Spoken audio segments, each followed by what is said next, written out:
Les he dicho ya que el primer versículo de Colosenses 3 es una estructura de transición.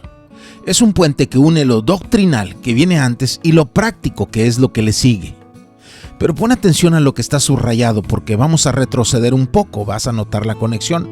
El último pensamiento antes de aquí comienza en el versículo 20 del capítulo 2 que abre así. ¿Notas la conexión? Allá nos decía, ustedes han resucitado con Cristo.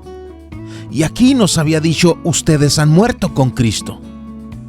Pero pongamos atención a esto porque quiero conectarlo con Colosenses 3. Dice, si ustedes han muerto con Cristo a los principios elementales del mundo, ¿por qué se someten a ciertos preceptos como si aún vivieran en el mundo?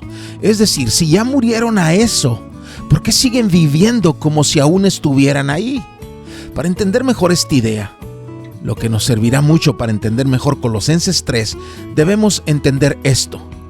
¿A qué se refería Pablo con principios elementales? En el original es el mismo término que aparece en Hebreos 5:12, donde la Reina Valera traduce como primeros rudimentos. Y en esta versión, en la versión que yo suelo utilizar, se traduce igual que en Colosenses. En Hebreos 5 se refiere a los elementos básicos, fundamentales, a los cimientos de la fe. Aquí se refiere también a los elementos fundamentales, a los cimientos, pero del mundo. Pero si lees los últimos versículos del capítulo 2 de Colosenses, notarás que la frase principios elementales del mundo no es una referencia a una conducta inmoral y desordenada, sino al intento humano de una vida ordenada y decente. Es el intento del hombre pecador, del ser humano sin Cristo, queriendo cambiar su naturaleza, pero es un intento superficial. Porque por debajo de la línea de flotación, allá donde nadie lo ve, ese hombre sigue deleitándose en eso que pretende ocultar. Y ese esfuerzo humano termina siendo solo apariencia, solo actuación, solo discurso, pero nada más. Por eso Colosenses 2 cierra diciendo, tales cosas tienen a la verdad la apariencia de sabiduría. En griego no dice apariencia, sino más bien discurso. Esas cosas a las que se refiere el versículo son solo eso, un bla bla hueco en una religión humana. En griego dice etelotresquía, una religión de acuerdo a nuestros deseos. Esos principios elementales que se siguen en el mundo para construir una supuesta vida ordenada y decente son solo discursos de una religión hecha a la forma de los deseos del hombre. Un discurso que habla de la humildad y del sacrificio, un discurso acerca de lo buenos que somos, un discurso acerca de lo mucho que sacrificamos, pero aquí está el pero carecen de valor alguno contra los apetitos de la carne. La idea en griego es no compran nada, no sirven contra los apetitos carnales. La pregunta de Pablo es, ¿por qué los creyentes luchan contra sus apetitos como lo hacen los del mundo? ¿Por qué lo tratamos de hacer construyendo discursos y simulaciones? ¿Por qué adaptamos nuestra religión a nuestros deseos carnales? Nosotros ya morimos a eso, no somos del mundo, no vivamos como ellos. ¿Cuánta gente hay en la iglesia que en la casa son uno y en la calle son otro? Que en las reuniones de la iglesia son uno y fuera son otro. Que son uno donde los ven, pero cuando no los observan, los que los conocen son otros. Así viven los del mundo, pero tú no eres del mundo. Y entonces comienza Colosenses 3. Ustedes resucitaron con Cristo. Ustedes no son como ellos, no vivan como ellos. Y les dije ya que lo que sigue no es una lista de condiciones para ser creyentes. Que quienes leen así, lo que sigue, están equivocados. No somos de Cristo en base a nuestro esfuerzo. Somos lo que somos por lo que Él hizo y por nada que nosotros hayamos hecho por nosotros mismos. Les dije que debemos leer lo que sigue más bien como un mapa de los cambios que vienen a quienes están en Cristo. Pero permíteme retomar eso. Los cambios no vienen de ti, sino del Espíritu de Dios que mora en ti. Pero alto. Porque ser parte de una iglesia local no significa que el Espíritu de Dios mora en ti. Haber repetido una oración no significa que el Espíritu mora en ti. Conocer la Biblia, cantar las canciones cristianas, participar en eventos de la iglesia no significa que el Espíritu de Dios mora en ti. El Espíritu de Dios solo habita en quienes han nacido de nuevo, en quienes conocieron el Evangelio, se arrepintieron de lo que eran y pusieron su confianza en Cristo para su salvación, su perdón y para su vida. No hay otra manera de nacer de nuevo. Y si no sabes si has nacido de nuevo, permíteme decirte esto, no lo vas a descubrir volteando a medir tus apetitos, porque la lucha contra la carne es parte de la vida de todo creyente. Los apetitos carnales son la lucha constante de quienes han nacido de nuevo. Así que tener apetitos carnales no determina tu condición espiritual. Pero el lugar de Cristo en tu vida sí te permite saberlo. Si puedes pecar porque te importa más tu apetito que su gloria, si te importas más tú que Él, si te interesa más tu imagen que su cercanía, tu placer que su amor, muy probablemente no has nacido de nuevo. Dices ser cristiano, pero es un discurso como se hace en el mundo. Solo discursos y simulaciones, pero tus apetitos siguen descontrolados y rampantes. No significa que el creyente no peca. Todos pecamos, pero hay mucha diferencia entre pecar porque nos tropezamos a planear pecar y escondernos y aparentar. Los que han muerto y resucitado con Cristo también pecan, pero luego sufren y corren a sus brazos. No es un juego, no es un al cabo que Dios perdona, es un arrepentimiento genuino y un dolor de verdad, una vergüenza honesta delante de Él, que luego nos abraza y nos limpia, y Él intercede por nosotros a pesar de nuestra falla. Colosenses 3 es para los que han muerto y resucitado con Cristo. Y ya mencionábamos que una de las cosas que suceden en nuestro caminar cristiano es ese cambio de perspectiva, ese cambio de ángulo del cómo vemos las cosas, de dónde ponemos nuestra mente, dónde descansamos nuestra atención. Y así llegamos a los versículos que estudiaremos en este video, los versículos 5 al 7 de Colosenses 3.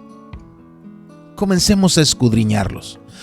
Por tanto, consideren los miembros de su cuerpo terrenal como muertos a la fornicación, la impureza, las pasiones, los malos deseos y la avaricia, que es idolatría, pues la ira de Dios vendrá sobre los hijos de desobediencia por causa de estas cosas.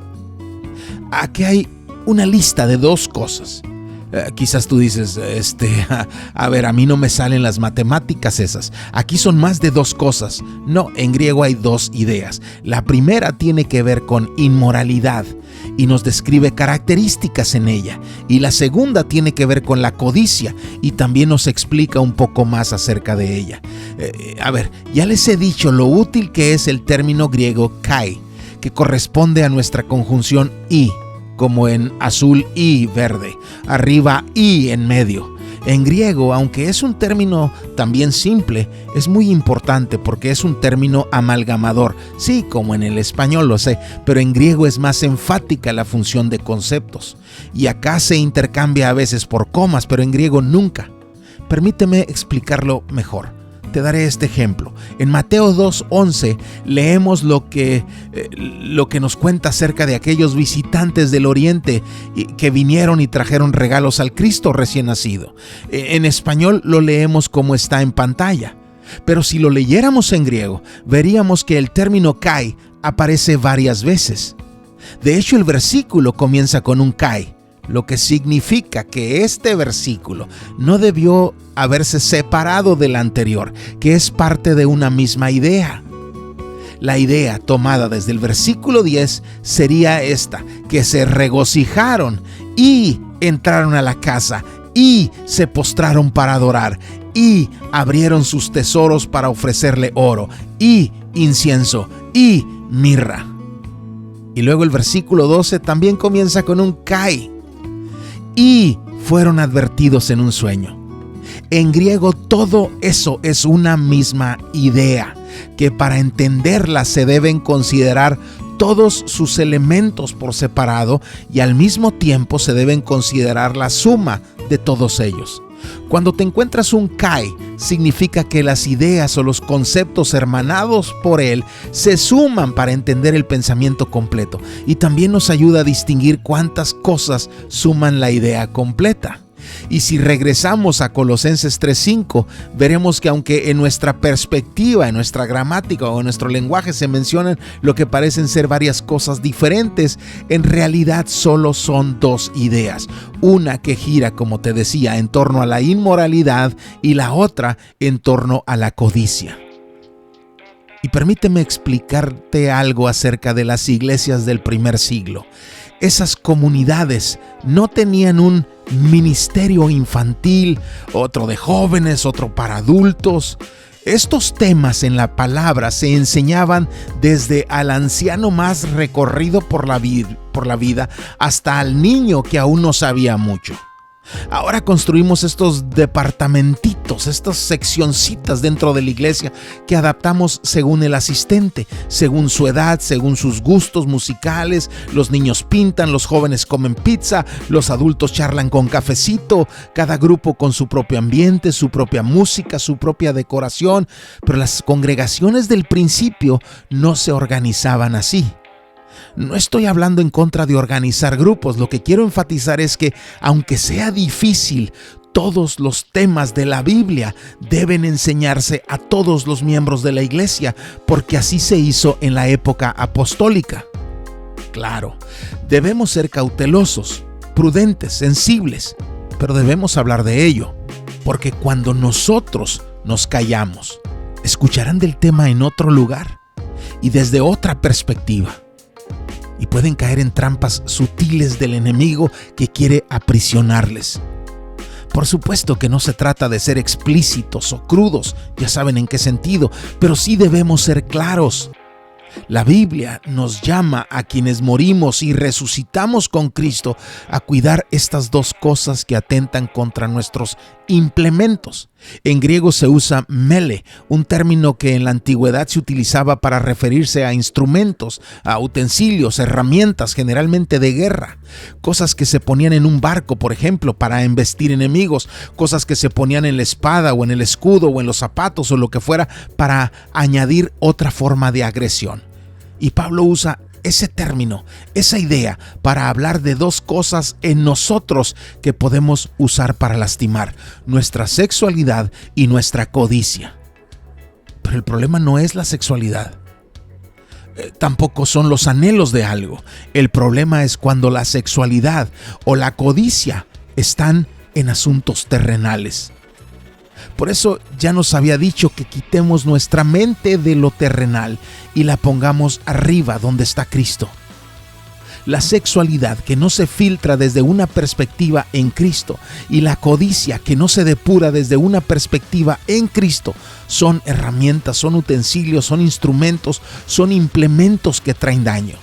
Porque ahora el mundo, la cultura les quiere enseñar a nuestros jóvenes, a nuestros niños acerca de sexualidad desde una manera diferente a lo que enseña la palabra. Ahora les habla de la codicia y de los sueños y de los anhelos desde una manera diferente de lo que habla la palabra. Por eso la receta del apóstol para quien experimenta estas cosas sin Cristo es: háganlas morir. Aquí leemos consideren eso como muerto, pero en el original no es un considérenlo muerto. En griego es un háganlo morir, o más propiamente háganlo cadáver.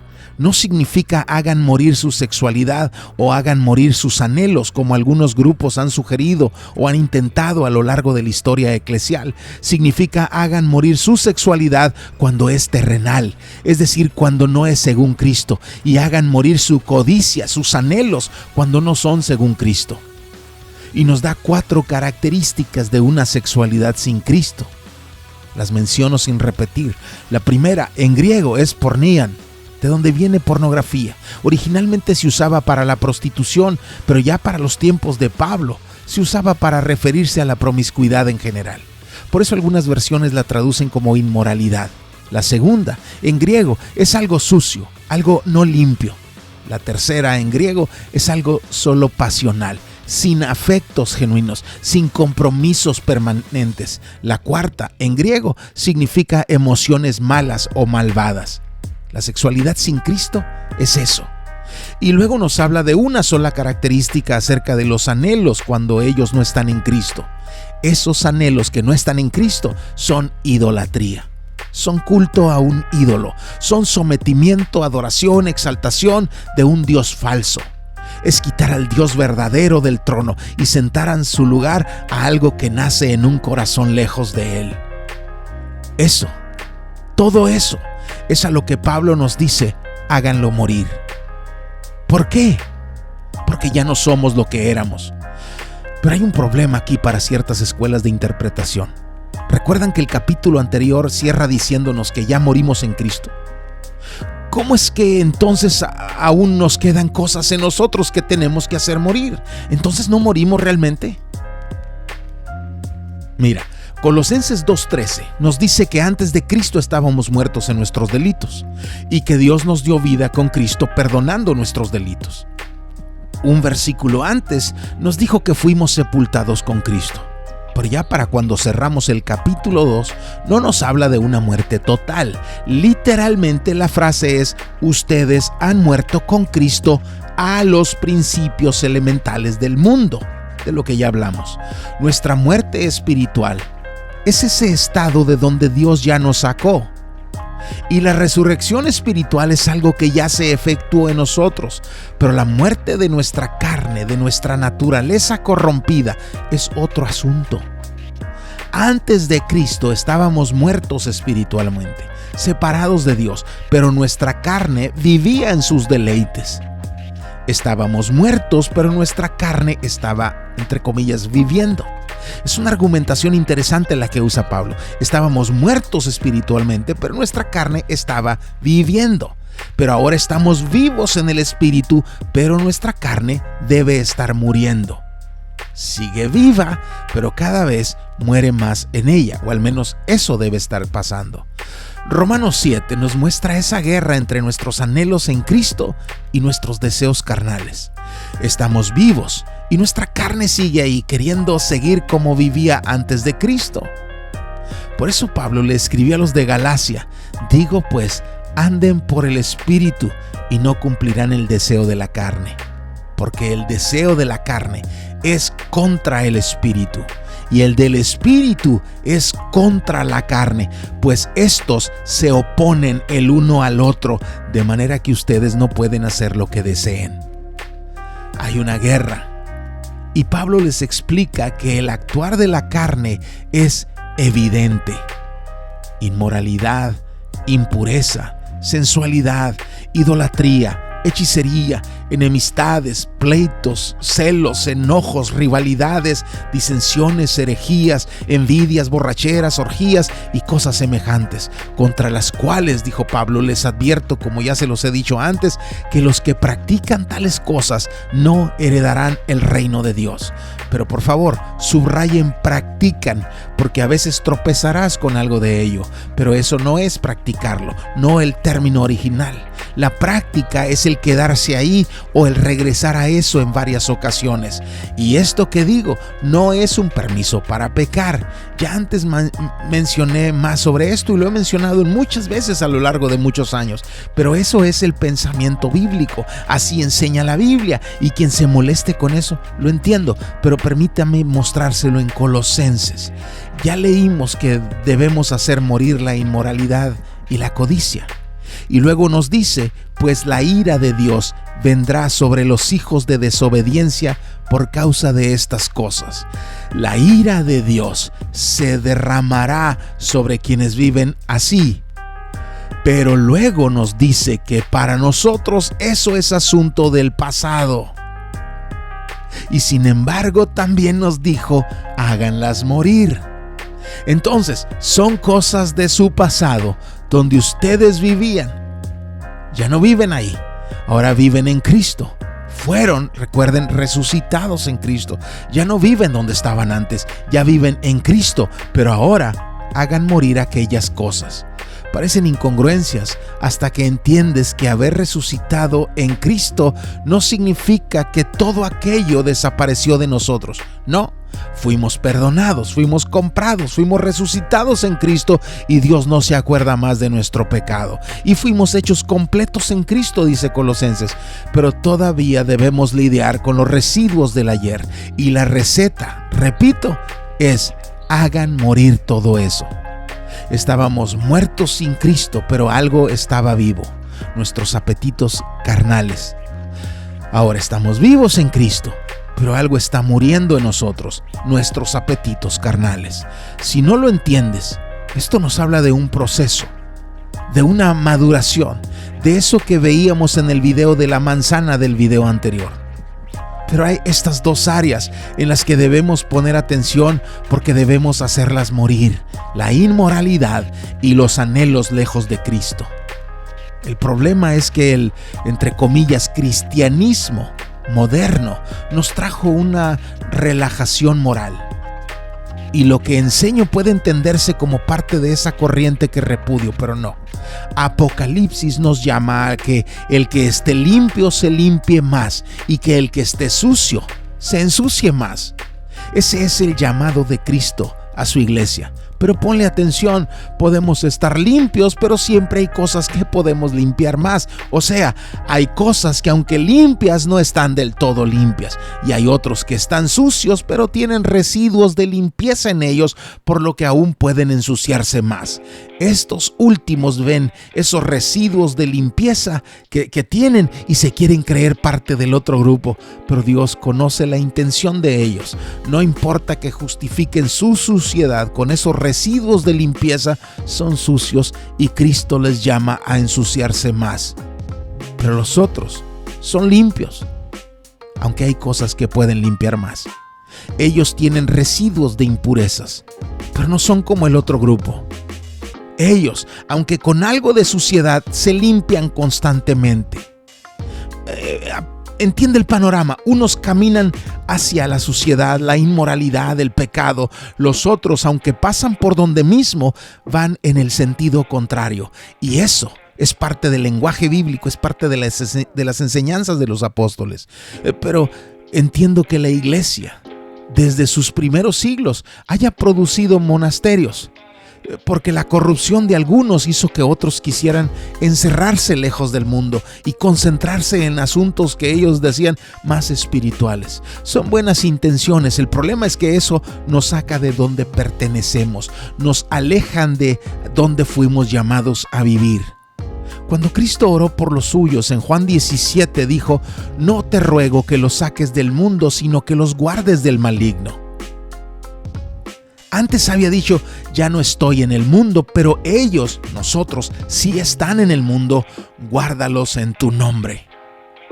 En el versículo 16 le leemos decir: ellos no son del mundo, como tampoco yo soy del mundo. El versículo 14 de Juan 17 dice: yo les he dado tu palabra y el mundo los ha odiado porque no son del mundo. Pero en el versículo 18 leemos: como tú me enviaste al mundo, yo también los he enviado al mundo.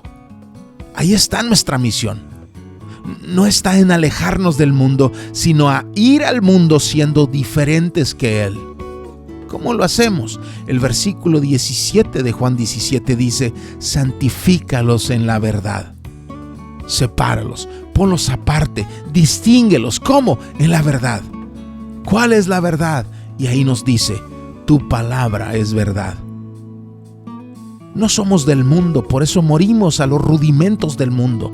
Nos enfrentamos diferente a cómo se enfrenta el mundo a sus pasiones. Nos enfrentamos a nuestras pasiones y anhelos, no como el mundo, no con discursos y simulaciones. En el discurso podemos decir lo que sea y fingir lo que sea, pero Pablo nos habla con la verdad divina. Estamos muertos al pecado, pero nuestra carne sigue viva, sigue ahí dando lata, haciendo berrinches, peleando por lo que quiere. Hagamos morir la inmoralidad y la codicia en nosotros y vivamos nuestra vida y nuestros anhelos y nuestra sexualidad y nuestro día a día desde la perspectiva de Dios. Y todo eso que no está en la perspectiva de Dios, hazlo morir.